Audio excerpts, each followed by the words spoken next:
Hi, my name is Kyle Van Lusk. I am from Brevard, North Carolina, where I am a associate professor of sculpture at Brevard College. And this is my sculpture named Diversion. It is constructed of Core-10 steel, 1/8 inch thick plate. It's a hollow construction, 9.5 feet tall. Diversion is one sculpture of a series that I made for an exhibit that I did last year called Journey. And the Journey exhibit really focused around my love and experience of the outdoors, going on hikes, going mountain biking, that sort of thing, throughout western North Carolina and Tennessee. And the sculpture visually is set up so that the eye will travel to a resting spot, and then there's an exit from the resting spot. So there's a negative cutout in the center of the piece, which is kind of like visually a place to journey to with your eye. The overall form, there's a lot of things that I'm inspired by. Probably the biggest thing that I'm inspired by is rock formations and the mountain landscape itself.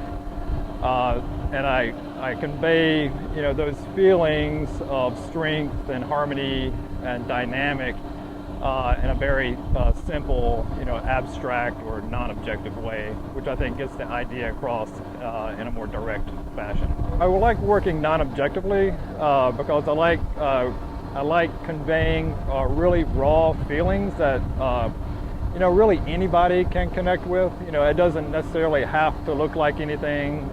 When you look at this piece, I don't want you to feel like, oh, I really don't understand it because it doesn't look like anything that I'm familiar with.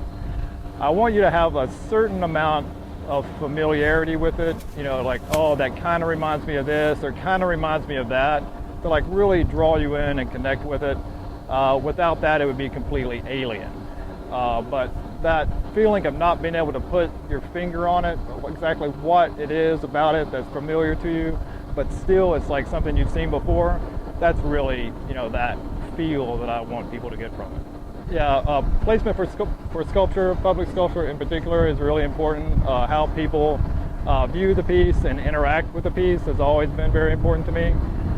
This piece, the placement for it, I think is really nice. You have a major roadway right here. There's several cars going by so far just talking here. And there's various angles that a person could see it just driving by in the car. And my work relates well in that respect, I think, because it's larger work, it's fairly formally simplistic, so it can be fairly quick to take in. So driving by in the car, someone could appreciate it. People walking by on the sidewalk, adds another element to it. They can stop, walk around the piece, touch it, interact with it. I love that. I love that dynamic.